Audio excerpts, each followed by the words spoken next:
దేవుని ఘనమైన నామమునకు మహిమ కలుగునుగాక.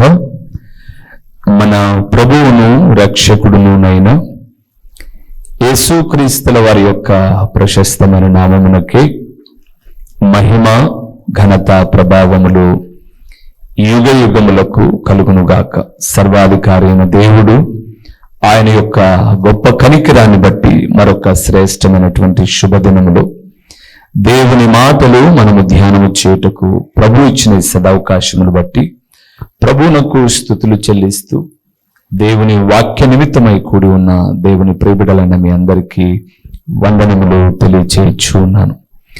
దేవుడు మిమ్మలను మీ కుటుంబములను నిండారులుగా ఆశీర్వదించునుగాక. దేవుని ప్రభునందు ప్రియమైన వారలారా, గడిచిన దినాల్లో నుంచి మనము ఒక విషయాన్ని నేర్చుకుంటూ ఉన్నాం. చెడు స్నేహము దేనిని చెరుపుతుంది అని, చెడ్డ సహవాసము అని చెప్పుకొని లాస్ట్లో ఒక మెసేజ్లో ఒక 2 విషయాలు మనం చెప్పాం. సొంత బోధ చేత మనసు చెరపబడుతుంది, విశ్వాసము చెరపబడుతుంది అని చూసి సమయాన్ని బట్టి మరొకసారి ధ్యానం చేద్దాం అని అనుకున్నాం. దేవుడు తన ఉచితమైన కృపను బట్టి నిన్న కాలమున నేను ఇంకొక సందేశం చెప్దామని చాలా విషయాలను నేను వెతుకుతూ ఉన్నప్పుడు, ఎందుకో ప్రభు ఈ విషయాన్ని పూర్తి చేయమని చెప్పినప్పుడు ప్రభు యొక్క ఆత్మ నడిపింపును బట్టి మరలా దీన్ని కొనసాగిస్తూ ఈరోజు ముగిస్తాను. ఇంకోసారి ఇంకొన్ని విషయాలు కూడా చెప్తాను. అప్పుడప్పుడు మనం చెప్పిన విషయాలు, అంటే ఎవరైనా ముందు వినని వాళ్ళు ఉంటే ఇప్పుడు వినడానికి, గోడల మీద కొన్ని పదాలు రాసింటారు. చెడపకురా, చెడపకురా, వాహనాల మీద, గోడల మీద ఎవరైనా చెడగొట్టగాకరా, నువ్వు చెడిపోతావు అని రాసి ఉంటారు. అది చూసినప్పుడు ఆ కొద్దిసేపు మనం ఓకే, తర్వాత దాని సంగతిని మరిచిపోతాం. కానీ ఈరోజు ప్రభు అలా కాదు, చాలా శ్రేష్టమైన విషయాలు మనతో మాట్లాడనై ఉన్నారు. అందుకే మనం చూసాం కొరింథీయులకు రాసిన మొదటి పత్రిక, ఇప్పుడు చదివిన విషయాలు, అయిపోయిన విషయాలు చెప్తున్నాను అనమాట. 15:33లో రాయబడింది, మోసపోకుడి, దుష్ట సాంగత్యము మంచి నడవడిని చెరుపుతుంది అని.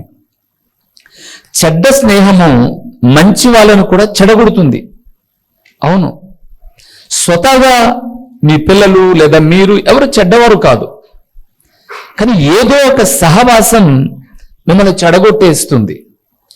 ఏదో ఒక చెడ్డ వ్యక్తి స్నేహం మిమ్మల్ని మంచి దారిలో నుంచి చెడు దారిలోనికి తీసుకొని వెళ్ళిపోతుంది. అందుకే లోకంలో ఉన్న నానుడు ఏంటి అంటే, చెడిపోయిన వారే ఇతరులను చెడగొట్టడానికి ప్రయత్నిస్తారు తప్ప మంచివారు ఎప్పుడు చెడగొట్టే ప్రయత్నము చేయరు, చెడగొట్టే ప్రయత్నం చేయరు. మరలా చెప్తున్నాను, చెడిపోయిన వారే. తెలంగాణలో ఒక తల్లి ఒక వ్యక్తితో అక్రమ సంబంధం ఉన్నింది. కథలు కాదు ఇవి. ఆమె వయసు 53 సంవత్సరాలు. ఆమె అక్రమ సంబంధాన్ని చెడిపోయిన వారే చెడగొడతాడని చెప్తున్నారు. ఆమె వయసు 53 సంవత్సరాలు. వారి పాపపు జీవితము రహస్యంగా భర్తకు కనుమరుగై చేస్తూ ఉన్నారు. కొంతకాలం తర్వాత భర్తకు విషయం తెలిసి బాగా గద్దించి, ఇంట్లోనే ఉండద్దు అని అంటే లేదు, అలాగేలాగా పశ్చాత్తాపడినట్టుగా నటించి పాపాన్ని విడిచినట్టుగా చేసింది. కానీ పాపాన్ని కొనసాగిస్తూ ఉంది. కొన్ని రోజుల తర్వాత ఆ చెడిపోయిన వ్యక్తి, ఈమెతో ఉన్న అక్రమ సంబంధం కలిగిన వ్యక్తి, ఎదిగిన వయస్సుకొచ్చిన తన బిడ్డను కూడా కావాలని కోరుకున్నాడు. అంటే ఈ చెడిపోయినోడు ఆల్రెడీ చెడు అక్రమ జీవితం జీవిస్తున్నాడు కదా,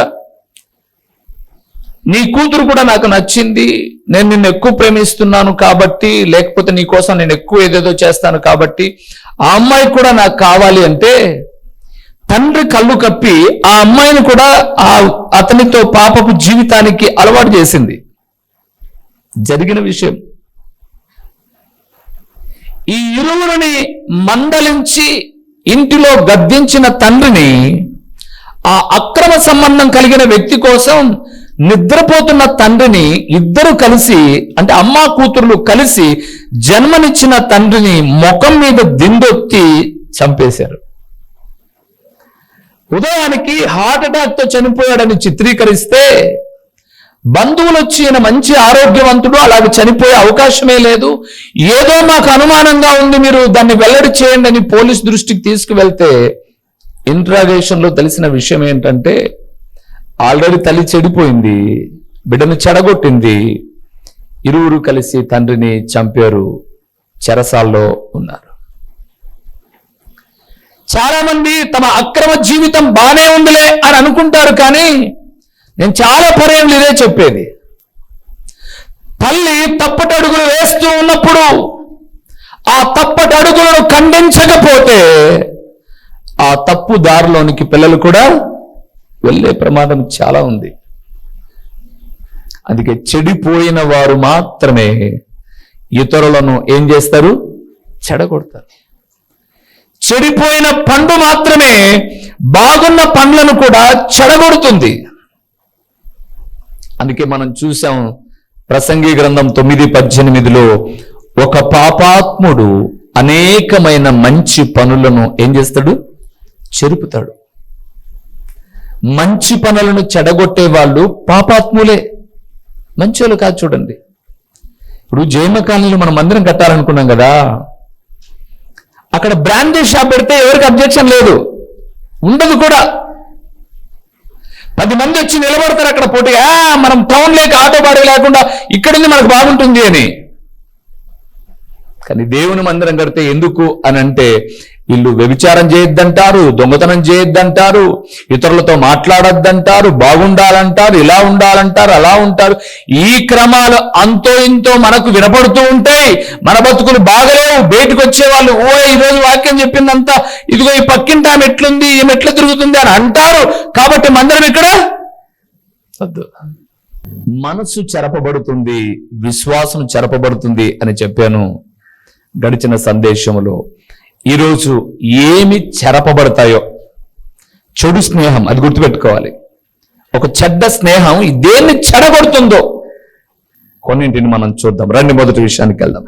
ప్రసంగి గ్రంథం 11వ అధ్యాయము 10వ వచనానికి వద్దాం ప్రియులారా. ప్రసంగి గ్రంథం 11వ అధ్యాయము, మీకు అర్థం కావడానికి 9-10 చదవండి. 9వ వచనము 10వ వచనము అనగా ప్రసంగి గ్రంథం 11వ అధ్యాయము 9-10 వచనాలు, 562వ పేజీ. యవ్వనుడా నీ యవ్వనమందు సంతోషపడు, యవ్వనమందు సంతోషపడు, నీ యవ్వన కాలమందు నీ హృదయం సంతృష్టిగా ఉండడేమో, నీ కోరిక చొప్పున నీ దృష్టి యొక్క ఇష్టము చొప్పున ప్రవర్తించు. అయితే వీటన్నిటిని బట్టి దేవుడు నిన్ను తీర్పులోనికి తెచ్చునని జ్ఞాపకం ఉంచుకొనుము. లేత వయస్సును నడిప్రాయమును గతించిపోవునవి గనుక నీ హృదయములో నుండి వ్యాకులమును తొలగించుకొనుము. నీ దేహమును చెరుపుదాన్ని తొలగించుకొనుము. చాలు. అంటే ఈ సందేశంలో మొదటి విషయము, ఇది వరకు చెప్పిన సందేశము కంటిన్యూషన్ అయితే మూడో విషయం, దేహమును చెరుపుకోకూడదు. దేహాన్ని ఏం చేయకూడదు? చెడగొట్టుకోకూడదు. మీరు అనొచ్చు, మా దేహాన్ని మేము చెడగొట్టుకుంటామా? ఏంటన్నా మీరు మాట్లాడేది? మా దేహాన్ని మేము చాలా జాగ్రత్తగా చూసుకుంటాం, మేము ఎక్కడ చెడగొట్టుకుంటాం? అవును ప్రియులారా, మీ దేహం యొక్క విలువేంటో ఈ వాక్యానికి మళ్ళా వద్దాం. కొరింథీయులకు రాసిన మొదటి పత్రిక చూడండి. మీ దేహం గురించి, అమ్మా ఇలాంటి వస్త్రాలు అలాంటి జీవితాలను మేము అన్నప్పుడు చాలా కోపం కదా నా మీద మీకు. 6వ అధ్యాయము 18-20 వరకు చూద్దాం. 18-20 వరకు కొరింథీయులకు రాసిన మొదటి పత్రిక 6వ అధ్యాయము 18-20 వచనాలు చూద్దాం. జారత్వమునకు దూరముగా పారిపోడి మనుషుడు చేయు ప్రతి పాపమును దేహమునకు వెలుపల ఉన్నది గాని జారత్వము చేయువాడు తన సొంత శరీరమునకు హానికరముగా పాపము చేయుచున్నాడు. మీ దేహము దేవుని వలన చాలా ప్రాముఖ్యమైనది. మీ దేహము దేవుని వలన మీకు అనుగ్రహింపబడి మీలో ఉన్న పరిశుద్ధాత్మకు ఆలయమై ఉన్నదని మీకు తెలియదా? మీరు మీ సొత్తు కాదు, విలువ పెట్టి కొనబడిన వారు గనుక మీ దేహముతో దేవుని ఏం చేయాలి? మీరు మహిమపరచుడి. ఎందుకు? ఆయన అన్నాడు, మీ దేహము దేవుని యొక్క ఆలయము. ఈ ఆలయము ఎంత పరిశుద్ధంగా చూసుకుంటాం. ఈ ఆలయంలో కూర్చునేటప్పుడు ఎంత పరిశుద్ధంగా ఉండడానికి జాగ్రత్త పడతాం, ఎంత పరిశుద్ధతను కలిగి ఉండడానికి. పొరపాటుగా ఈ ఆలయంలోనికి నా వరకు చెప్తున్నాను ప్రియులారా, ఎవరైనా సరైన వస్త్రధారణతో రాకపోయినా చర్చిలోంచి పోయి మార్చుకొని రాపని అంటున్నా. ఈ ఆలయముకు ఇంత ప్రాధాన్యత అయితే మరి ఇక్కడ అన్నాడు, మీ దేహములో పరిశుద్ధాత్ముడే నివసిస్తాడు. కాబట్టి ఆ పరిశుద్ధాత్ముడు నివసించే ఈ దేహాన్ని ఎంత జాగ్రత్తగా కాపాడుకోవాలి, ఎంత జాగ్రత్తగా కాపాడుకోవాలి. అందుకే భక్తి కలిగిన వారు అలంకారము చేత తమ దేహాన్ని భద్రపరుచుకుంటారండి. మీకు బైబిల్ గ్రంథంలో అలంకారము అని అనగానే ఒక వ్యక్తి, రాజు, జనులు, దేశపు జనుల మనస్సు గెలుచుకున్న ఒక స్త్రీ ఉంది. ఆమె పేరు ఎస్తేరు. రండి మరైతే ఎస్తేరు దగ్గరికి వెళ్దాం. ఎస్తేరు గ్రంథానికి వెళ్దామని అర్థం, సరేనా? ఎస్తేరు గ్రంథం, ఎస్తేరు గ్రంథము 2వ అధ్యాయము 15వ వచనం. మొర్దెకై తన కుమార్తెగా స్వీకరించుకొనిన తన పినతండ్రి అయిన అబీహయీలు కుమార్తె ఎస్తేరు రాజునొద్దకు వెళ్ళుటకు, అక్కడి నుంచి చూడండి, రాజునొద్దకు వెళ్ళుటకు వచ్చినప్పుడు స్త్రీలను కాయు రాజు యొక్క శంభుడైన హేగే నిర్ణయించిన అలంకారము మరేమీ కోరలేదు. ఆ స్త్రీకట రాజు దగ్గర కనపడేటటువంటి సమయం వచ్చిందట. ఆ ఎస్తేరు రాజు దగ్గరికి వెళ్ళేటప్పుడు హేగే అనబడేటటువంటి వ్యక్తి నియమించిన అలంకారము తప్ప మరి ఏది కూడా ఆమె కోరుకోలేదట. ఎవరి హేగే? సేవకుడు. ఎవరు రాజు? దేవుడు. మన వంతు ఎప్పుడు? ఆరాధన స్థలం.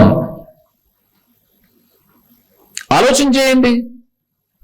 అందుకే దేవుడు అనింది ప్రసంగి గ్రంథం 5 మొదటి 2 వచనాల్లో, నువ్వు దేవుని మందిరమునకు పోవునప్పుడు నీ ప్రవర్తన బి కేర్ఫుల్, జాగ్రత్త, ఎటు పడితే అటు అనాలోచనగా నడవద్దమ్మా. సేవకుడు చెప్పినట్టుగా ఎస్తేరు నడుచుకుంది కాబట్టి రాజు దయను పొందింది, జనుల దయను పొందింది. ఆమె మహారాణిగా వెలిగింది. ఈ సేవకుడు చెప్పినట్టుగా ఆ రాజుకు ఇష్టమైనటువంటి జీవితాన్ని నేనైనా జీవిస్తే ఈ భూమి మీద తల ఎత్తుకొని జీవిస్తాం ప్రియులారా. కానీ నచ్చట్లే ఎవరికి. శుక్రవారం నేను ఒక పెళ్లి చేయడానికి వెళ్ళాను. ఇక్కడికి పెళ్లి చేసి మధ్యాహ్నం 2:30-3 గంటలకల్లా వచ్చేసాను. అప్పుడు నాకు ఒక స్నేహితుడు, సేవకుడు మన దగ్గరికి వచ్చి, వాడే రేగడపల్లిలో ఉంటాడు, ప్రభుదాస్ అనే సేవకుడు. పేరు కూడా చెప్తున్నాడు, ఎందుకంటే అబద్ధాలు చెప్పను నేను. అడిగినా అది నిజమై ఉండాలి. ఫోన్ చేశాడు, రూబెన్ మిమ్మల్ని కలవడానికి వస్తా, నేను జగనన్న కాలనీలో ఒక చిన్న మందిరం కట్టుకుందామని స్థలం చూసి వచ్చాను, నువ్వు కూడా వచ్చి చూస్తే బాగుంటుంది. సరే రా, ఇంటి దగ్గరికి రా, నేను వచ్చేసరికి 2:30 అవుతుంది అని వచ్చాడు. ఆయన 4:30 ఆ టైంలో వచ్చాడు. ఇప్పుడు వద్దులే, నేను చూసి వచ్చాను, మళ్ళీ తర్వాత ఆదివారం అయిపోయిన తర్వాత సోమవారం తర్వాత వెళ్దాం, నువ్వు కూడా ట్రైడ్ అయిపోయింటావు, నేను చాలాసేపు తిరిగేసి వచ్చాను, అది ఇది మాట్లాడుతూ సేవకులుగా, నేను విశ్వాసులతోనైనా సేవకులతోనైనా కొన్ని పంచుకుంటాను. నేనేమన్నా తప్పు చేస్తున్నానా, తప్పుగా మాట్లాడుతున్నానా, లేకపోతే ఎక్కడైనా మీకు ఏదైనా నాలో నచ్చంది కనపడుతుందా, మాట్లాడేస్తాను. నేను ఆయనతో మాట్లాడుతూ అప్పటికి ఈ వాక్యం చూసుకోవాలా, నేను ఈ వాక్య భాగంలో ఈ ఎస్తేరు ప్రస్తావన లేదు.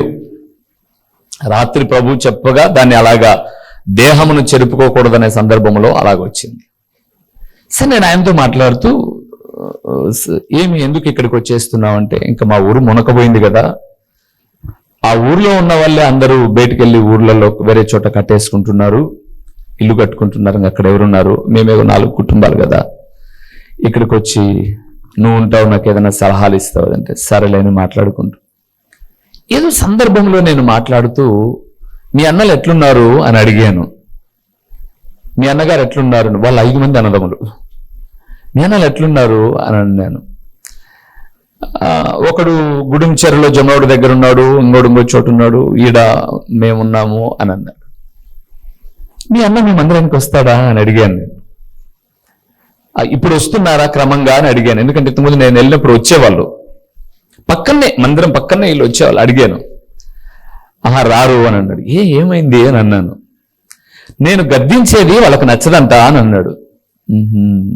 సరే, అలాగ మాట్లాడుకుంటూ ఆయన అన్నాడు, ఒకరోజు ఈయన చెప్పాడంట వాళ్ళ అన్నకు, వడ్డీ పాపపు సొమ్ము, నువ్వు ఎంత పడితే అంత లాగేసుకుని తింటా ఉన్నావు, నువ్వు ఇది కరెక్ట్ కాదన్నా అని ఇంటికి వెళ్ళి నీ దగ్గర ఉన్నది ఏదో బ్యాంకులో వేసుకో, న్యాయబద్ధంగా ఆ వైపునున్న వాళ్ళ అవసరతను బట్టి, ఒకవేళ 2 రూపాయలకు నువ్వు న్యాయంగా ఇచ్చింటే బాగానే ఉంది, కానీ 3 అంటావు 5 అంటావు, ఇది మంచిది కదన్నా అన్నాడంట.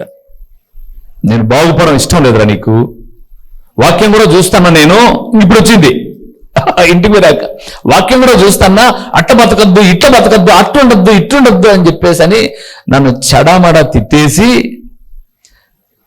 ఇంకా డబ్బులు అధికం అంటే ఇంకా ఎక్కువ సంపాదించాలని కోలం తెచ్చిపెట్టుకున్నాడంట. ఆ కోలన్నీ ఆ మందిరం దగ్గరికి రావడం, మొత్తం అన్ని టూ చేయడం. ఈ పిల్లోడు ఆదివారం వచ్చేసరికి పొరకబెట్టి గోకాల అన్నా వెంట, ఎంత సంపాదన అనుకున్నావు, కోళ్ళన్నకి వచ్చాయి బా అని అన్నాడట. ఏం చేయాలని ప్రార్థన చేసుకొని, ఎట్టో ప్రభువా చుట్టూ కనీసం కాంపౌండ్ మాదిరి కట్టుకుంటే బాగుంటుంది, లోపలికి రాకోకుండా అని తన ప్రయత్నం ఏదో తను చేసుకుంటూ ఉండగా, ఈ అతిశయపడిన అన్న ఒక డబ్బులు ఇప్పించుకోవడానికని వెళ్తూ ఏమైందో తెలీదు, బండి స్కిడ్ అయ్యి ఆ పక్కన కంకర కుప్పతోలింటే దాని మీద పడ్డాడు. బాగా వేగంగా ఉండిందేమో బండి, చాలా దెబ్బలు తగిలే. నాకు ఫోన్ చేశాడు ఆ రోజుల్లో, ఒక 2 నెలల క్రితం, అనంతపురంలో అడ్మిట్ చేశారు, ప్రార్థన చేయి బాగా కావాలని అని చెప్పేసి. ఆ దెబ్బల ఎఫెక్ట్తో పెరాలసిస్ వస్తే మూతి వినట్టు చుట్టం పోయింది, పక్క పోయింది. ఇప్పుడు ఆ గాయాలు అవి ఇవి అన్ని మానిపోయినా మూతి సొట్టగానే ఉంది, అన్ని మానిపోయినా మూతి సొట్టగానే ఉంది. నిన్న వచ్చి అంటున్నాడంట, అరే దాసు నా ముఖం చక్కకు రాదా అన్నాడంట. మనసులో నా స్నేహితుడు కాబట్టి వీడు ఈ మనసులో అనుకున్నాడంట, నీ బతుకు మారితే నీ మూతి ఆటోమేటిక్గా చక్కగా వస్తుంది. నేను హెచ్చరించే హెచ్చరికలు నచ్చలా. 20 లక్షల డబ్బులు ఉన్నాయి రూపాయలు, ఆటలు ఆడిస్తూ ఉన్నాయి, కళ్ళు కనపాలా.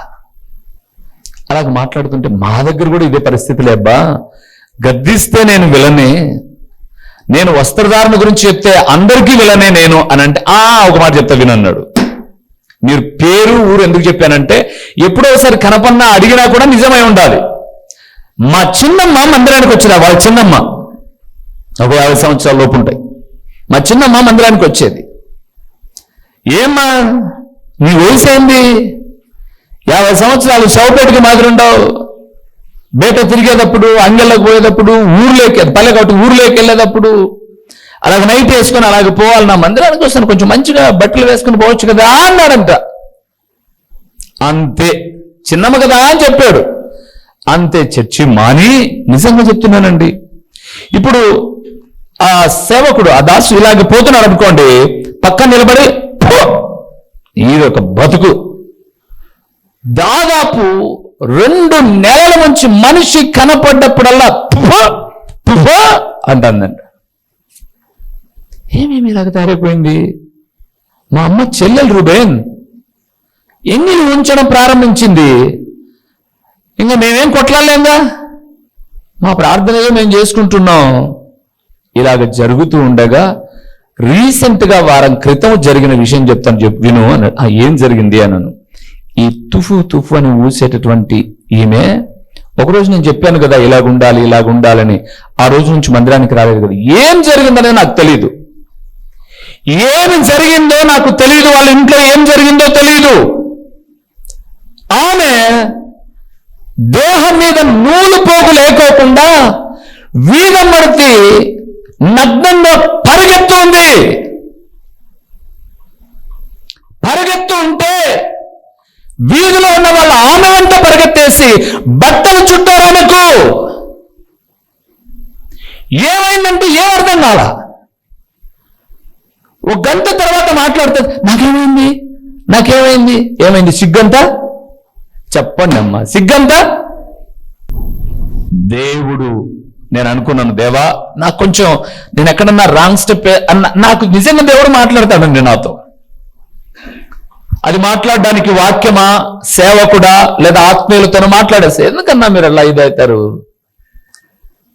నిజంగా చెబుతున్నాను రూబేన్, బట్టలు లేకుండా బజారున పరిగెత్తింది.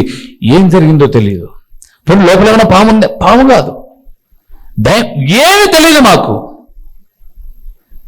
స్నానానికని వెళ్ళింది, బట్టలు తీసేసింది, ఏం జరిగిందో తెలీదు. తలుపు తీసుకొని రోడ్డు మీద పరిగెత్తుంది. దేహమును చెరుపుకోకూడదు అనంటే ఆయనకు ఎందుకు బట్టాడి, ఈయనకెందుకు బట్టలాంటివి? బాగుంది కదండి. నేను అనుకున్నాను, దాసు నిజమా? నిజం అంటే నేను అనుకున్నాను, ప్రభువా నేను ఇలాంటి మాటలు చెప్తుంటే అలుగుతూ సరుగుతూ గొనుగుతూ ఉంటే నేను ఒక్కనే చెప్తున్నానేమో అనుకున్నాను. దేవుడు ఎవరిని ఎక్కడ కొట్టాలో అక్కడ.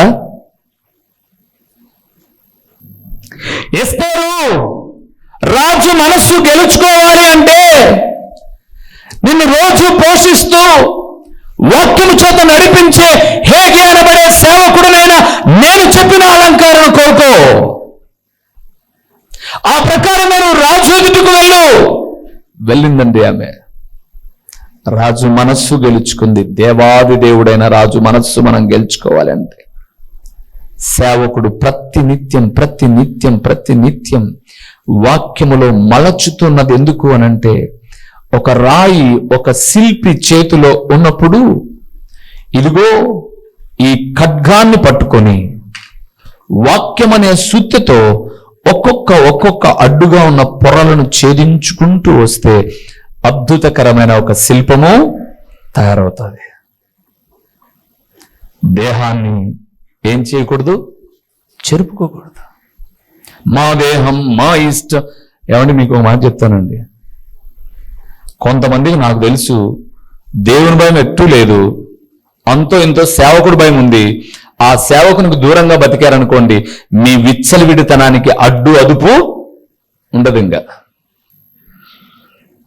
ఒకరోజు చేతులన్నీ కాలిపోయి ఇదిగో ఇటు బజారుతో పరిగెత్తుకుంటూ వచ్చిన తర్వాత ఏం లేకోకుండా నాకేమైంది నీకేమైంది మా ఫోన్ తీసి ఇన్స్టాగ్రామ్లో పెడతారంతే. బతుకు బజారు పాలు కాకూడదు అనంటే చెడ్డ స్నేహాలతో విశ్వాసాన్ని చెరుపుకోకూడదు.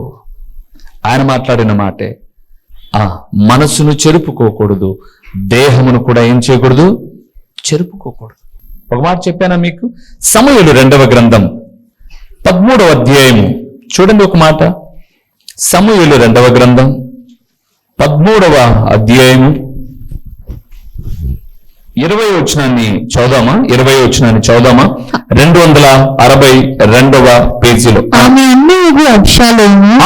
అన్నయ్యగు అబ్షాలోము ఆమెను చూచి, నీ అన్నయ్యగు అమ్నోను నిన్ను కూడినాడు కదా, నా చెల్లి నీవు ఊరకుండుము. అతడు నీ అన్నే కదా, ఇందును గూర్చి చింతపడవద్దనను. కావున తామారు చెరపబడినది. రాసుకోండి. కావున తామారు చెరపబడినదై తన అన్నయ్యగు అబ్షాలోము ఇంట నుండెను. ఆడబిడలారా, పొరపాటుగా కూడా అమ్మ నాన్నను తప్ప ఏ ఒక్కరిని నమ్మద్దు, ఇంక్లూడ్ సేవకునైనా నన్నైనా సరే. ఒంటరిగా నమ్మద్దు. వయస్సు అనేటటువంటిది, వయస్సు ఉరవడిలో, కన్ను మిన్ను కారణానిలో లోకం. ఒకవేళ సేవకులతో మాట్లాడాలి, ప్రేయర్ చేయించుకోవాలా, మీ తమ్మున్నో మీ అన్ననో వెంట పెట్టుకుంటారా, లేకపోతే మీ అమ్మను వెంట పెట్టుకుంటారా? మా ఇంట్లో మేము అందరం ఉంటాం, నేను నా భార్య ఉంటాం, పిల్లలు ఒకరు బడికి పోయినా. ఏమో నా భార్య కూడా బయటికి ఎక్కడికైనా లేదా మందిరానికి ప్రార్థనకు వచ్చిందేమో, నేను ఒక్కడున్నప్పుడు కూడా రావద్దు. ఒకవేళ నేను ఒక్కడిని ఉంటానన్న ఆలోచన నీకు వస్తే నీ వెంట నీ అన్ననో తమ్మున్నో తీసుకురా. ఎక్కడికైనా వెళ్ళేటప్పుడు ఒంటరి ప్రయాణం మంచిది కాదు. ఆడపిల్లలారా, ఒంటరిగానే వెళ్ళింది తామారు, చెరపబడి ఇంటికి వచ్చింది. దేహము చెడగొట్టబడింది. ఈరోజు ఒక దేవుని సేవకుడిగా, ఒక ఆత్మీయ తండ్రిగా మాట్లాడుతున్నాను. చెడగొట్టే లోకం ఇది. జాగ్రత్త. అలాగని ఇద్దరిని తీసుకుపోమన్నా అన్నదా, మా ఫ్రెండ్ బాగా మంచిది అన్న, అది ఒక బ్రోకర్ అయి ఉంటుంది, అంటే ఇద్దరి మధ్య మీడియేటర్ అయి ఉంటుంది, అది నిన్ను లోపల పెట్టి బయట కాయలు ఉంటుంది. అలాంటిది కూడా వద్దు. అలాగే బ్రోకరిజం చేయరు. అన్న తమ్ముడు అమ్మో నాన్న అయితే కపట సహోదరులు చెడగొట్టడానికి ఉంటారండి. దేహాన్ని ఏం చేయకూడదు? చెరుపుకోకూడదు. ఈ దేహం పరిశుద్ధమైనదండి. ఒకవేళ ప్రభువుని ఎరగక ముందుగా ఈ దేహం మీద ఏమైనా మచ్చలు పడ్డాయేమో, లివిట్, వదిలేయండి. ప్రభువును చేరుకున్న తర్వాత, యేసు ప్రభువును నువ్వు బాగా నమ్ముకున్నావు, నీ చేతి మీద పచ్చబొట్టు అవసరమా? సిలువ అవసరమా? ఏం సిలువ లేకపోతే నువ్వు భక్తి కాదు? సిలువ లేకపోతే నీకు భక్తి లేదా? యేసు అనే పేరు రాసుకోవాలా, అమ్మ అనే పేరు రాసుకోవాలా, నాయన అనే పేరు రాసుకోవాలా, భార్య అనే పేరు రాసుకోవాలా. హృదయంలో ప్రేమ ఉంటే సరిపోదా? బైబిల్ గ్రంథం సెలవిస్తుంది, పచ్చబొట్టు పొడిపించుకోవాలంట గాడిదలారా అని. మేము ఒక ఇంటికి వెళ్తే ఒక గాడిద ఈడ పొడిపించుకోండి. ఆ సింబల్ నాకు అర్థం కాల, నాకు ఫోనే అర్థం కాదు, సింబల్ ఏమర్థం అవుతాయి. అలా అమ్మ చెప్తుంది, అన్న చూడన్నా పలానోడి పేరు రాయించుకుంది. సరే పలానోడి పేరు రాయించుకున్నాం, ఒకవేళ ఇంకొకరిని పెళ్లి చేసుకోవాల్సి వచ్చింది, ఇంకొకరిని ఇది చేయాల్సి వచ్చింది, అదేంటి అంటే ఏం చెప్తాను? నీ సంసారం నాశనం కాదు. ఎందుకు అక్కడ ఇలాగంటే, ఈ మాటలు చెప్పొద్దా అండి సేవకుడు? ఈ గద్దింపు వద్దా అండి సేవకుడు? ఈ గద్దింపు మీకు ఎక్కడ దొరకదండి. మీ కట్టు బొట్టే కాదు, మీ జీవిత విధానాన్ని నేర్పే గ్రంథాన్ని చేత పట్టుకొని ఉన్నప్పుడు చెప్పాల్సిన బాధ్యత ఉందండి నాకు. నేను పొట్ట కోసం సేవలేక రాలే, అంటే దీన్ని నింపుకోవడానికి, ఈ జానట నింపుకోవడానికి ఈ గ్రంథాన్ని ఎందుకు పెట్టుకోవడం? ఎట్లయినా నింపుతాడు ఆయన. లోకంలో వ్యభిచారులు బతుకుతున్నారు, దొంగలు బతుకుతున్నారు, జూదగాలు బ్రతుకుతున్నారు, నీచాతనిత్యంగా బ్రతుకులు బతుకుతున్నారు. మేము బతకలేమా? బతకచ్చు, కానీ 10 మంది బతుకులు నిలబెట్టే రీతిగా బ్రతికేది బతుకండి. మా చిరునామా దైవజనుడు బ్రదర్ ఓ రూబేన్ గారు, క్రీస్తు ప్రార్థనా మందిరం, డోర్ నెంబర్ 1-10-386, నగరిగుట్ట, పులివెందుల, కడప జిల్లా. మీ ప్రార్థన అవసరాల కొరకై సెల్ నంబర్ 9989067409.